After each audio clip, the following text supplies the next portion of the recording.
Bonjour, dans cette vidéo, nous allons voir comment décrire une variable qualitative à l'aide d'un tri à plat.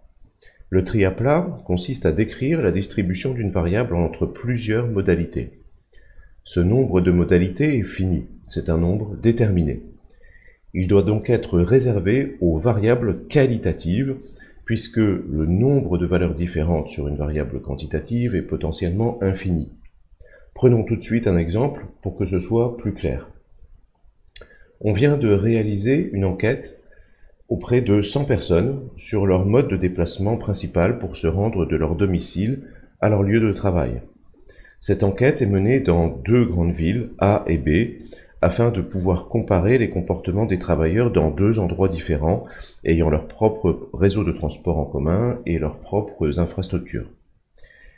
Dans leurs réponses, les personnes interrogées pouvaient choisir entre 5 modes de déplacement différents: bus, métro, à pied, voiture, vélo. Chacun de ces modes de déplacement correspond à une modalité d'une même variable qualitative, qu'on appelle aussi variable nominale ou variable catégorielle. Ville, ici, est une autre variable qualitative avec deux modalités A et B, qui correspondent aux deux villes en question. On constate ici que le jeu de données est volontairement simplifié pour les besoins de cette vidéo. L'objectif, c'est de décrire, et non pas d'analyser, les réponses enregistrées lors de cette enquête. Autrement dit, on veut dénombrer les effectifs de réponse, modalité par modalité.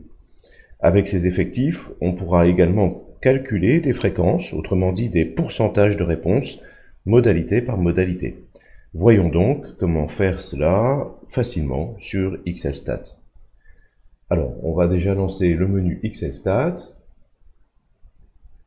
Voilà, il est déjà pré-lancé. Sinon, vous avez une petite icône en forme de chevron qui permet de lancer le menu avec toutes les fonctions ici. Et on va choisir le menu description de données et ensuite la commande statistique descriptive. Voilà. Alors, ici, c'est déjà un petit peu près sélectionné. On travaille sur des variables quantitatives, donc on a une première fenêtre générale.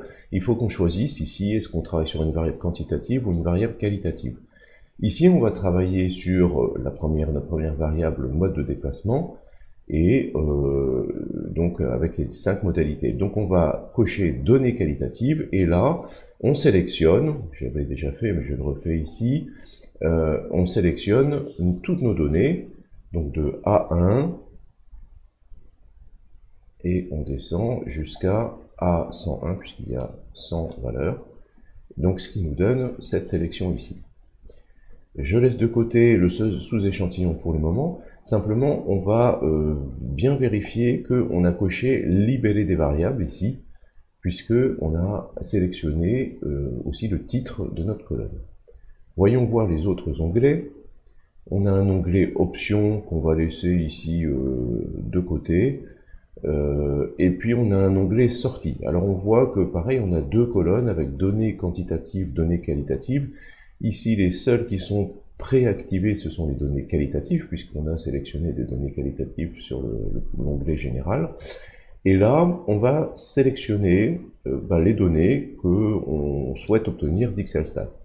Alors, on va déjà sélectionner le nombre d'observations. Ici, on sait d'avance qu'on en a 100. C'est assez facile, mais parfois c'est assez intéressant de revérifier combien précisément on a d'observations. Le nombre de valeurs manquantes, ici, comme j'indiquais, on a un jeu de données qui est simplifié, donc toutes les valeurs sont présentes, mais c'est toujours une bonne idée de cocher le nombre de valeurs manquantes quand on a des grands jeux de données, si on ne veut pas passer les lignes une par une. Ensuite, le nombre de modalités, là encore, on sait à l'avance qu'on a 5 modalités, mais parfois sur les jeux de données, on ne sait pas précisément combien on en a. Le mode, donc quelle est la nature de ce mode et quel est l'effectif du mode. Je rappelle que le mode correspond à la modalité qui va recevoir le plus grand effectif. Et donc ici, ça va être donc soit vélo, à pied, métro, voiture, bus, et donc l'effectif du mode qui correspond. Les modalités, donc ça va être le nom ici de chacune des 5 modalités avec les effectifs modalité par modalité. Et puis, on va prendre aussi ce qu'on appelle les fréquences relatives, ou les fréquences par modalité, qui sont exprimées en pourcentage. Alors ici, les pourcentages vont forcément correspondre aux effectifs par modalité, vu qu'on a exactement 100 répondants, mais évidemment, c'est rarement le cas. Et donc, le pourcentage permet d'apprécier l'effectif modalité par modalité par rapport au total, aux effectifs totaux de l'échantillon ou de la population qu'on étudie. Et puis on peut aller voir enfin l'onglet graphique, et là on va lui demander, alors pour le coup les deux, on va lui demander à la fois un diagramme en bâton et un diagramme en secteur, vous allez voir tout de suite après à quoi ça correspond, et puis des valeurs qui vont être exprimées en unités, donc en effectifs, donc en répondants, en nombre de répondants. On clique sur OK, on obtient toujours cette petite fenêtre qui permet de revérifier quel est le nombre de lignes et quel est le nombre de colonnes qui sera utilisé. Alors ici, c'est juste pour vérifier le nombre. Sur certaines commandes dans XLStat, on verra dans d'autres vidéos, on utilise différentes colonnes et donc ça permet de vérifier par exemple qu'on a bien le même nombre de lignes dans toutes les colonnes utilisées par XLStat. On continue. Et donc là, XLStat va créer un nouvel onglet, voilà, avec du coup tous les éléments qu'on lui a demandé. Alors, je vais étirer un petit peu pour que ce soit plus lisible. Voilà. Donc, d'abord un tableau qui résume donc nos données. On sait ici qu'on a exactement 100 observations sur la variable qui s'appelle mode de déplacement. 0 valeur manquante, et on a 5 modalités. Le mode correspond à la modalité métro, et cette modalité-là contient 43 réponses, 43 répondants. Au total, donc on a 5 modalités, comme précisé là, et donc on a la déclinaison de ces 5 modalités. Si on en avait 13, on aurait ici 13 lignes. Hein. Et puis, les effectifs. Alors, je ne sais pas bien pourquoi on a ici des décimales derrière, parce que effectivement là, les effectifs vont forcément être des nombres entiers. Donc on a 10 personnes qui se déplacent à pied, 14 qui se déplacent en bus, 43 en métro, c'est ce qu'on savait déjà par le mode, 8 en voiture et 25 en vélo. Exprimé en fréquence, comme je vous l'ai indiqué précédemment, puisqu'on a 100 répondants, ça va forcément être les mêmes pourcentages que les effectifs. Mais encore une fois, dans tous les autres cas, ce sera différent. Et puis là, c'est la même chose, mais exprimé en proportion, donc en mode décimal. On avait demandé 2 graphiques, donc les voici. Un diagramme en bâton, donc on voit qu'on a nos modalités qui sont données en abscisse, donc ici on n'a que 5 modalités, et puis en ordonnée les effectifs en nombre de répondants. Et puis, on avait demandé également un diagramme en secteur, donc le diagramme circulaire, hein, ce qu'on appelle communément le camembert, et donc ce qui permet d'apprécier de manière un peu plus relative, bien qu'il n'y ait pas de pourcentage ici, quelle est la proportion des gens qui se déplacent selon leur mode de déplacement. On voit ici que, par exemple, le métro et le bus, on voit tout de suite que ça fait plus de la moitié des répondants au total. Alors, c'est intéressant, donc là, c'est ce qu'on appelle un tri à plat. Donc, c'est-à-dire qu'on ne détaille qu'une seule variable. Ici, en l'occurrence, comme l'objectif du sondage est de comparer les modes de déplacement entre 2 villes, on peut essayer de reproduire ce tri à plat, mais en tenant compte simplement de ces 2 villes ici. Alors, je vais relancer le test. Alors, ça, c'est une petite astuce. Vous voyez tout en haut de l'onglet généré automatiquement par XLStat, on a ce petit triangle orange qui permet de relancer la commande qu'on a utilisée pour obtenir l'onglet. Donc je vais garder ici les données qualitatives, exactement les mêmes. Par contre, je vais sélectionner ici un sous-échantillon. Donc sous-échantillon qui correspond à un sous-découpage en fait de notre variable A, ici mode de déplacement. Alors ici, j'avais là aussi sélectionné l'échantillon qui va correspondre à notre deuxième variable, en quelque sorte, variable qualitative qui est la ville, avec simplement deux modalités A et B. Et comme j'ai sélectionné aussi la cellule qui indique le titre de la variable, là je vais bien cocher libellé variable modalité. Je repasse en revue les différents onglets. On va lui demander ici de nous faire un tri des modalités par ordre alphabétique, par exemple. Bon, ça c'est du plus. On va conserver en fait les mêmes sorties ici. Là où ça devient un petit peu plus intéressant, c'est sur la partie graphique. Et on va lui demander en plus des barres empilées. Vous allez voir aussi tout de suite après à quoi ça correspond. Et puis, pour changer, par exemple, on va prendre des fréquences au lieu des effectifs. Je fais OK. Je retombe toujours sur cette petite fenêtre de dialogue.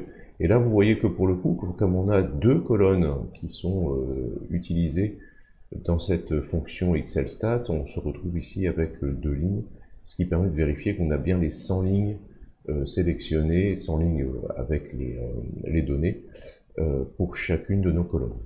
On continue. Et on obtient donc un nouvel onglet. Donc en fait, XLStat produit un nouvel onglet à chaque fois que vous lui demandez un traitement. Donc, je vais encore élargir un peu ici. Donc là, vous voyez qu'on a toujours notre variable mode de déplacement, simplement, elle est étudiée ville par ville. Donc on a la ville A dans un premier temps, la ville B dans un second temps.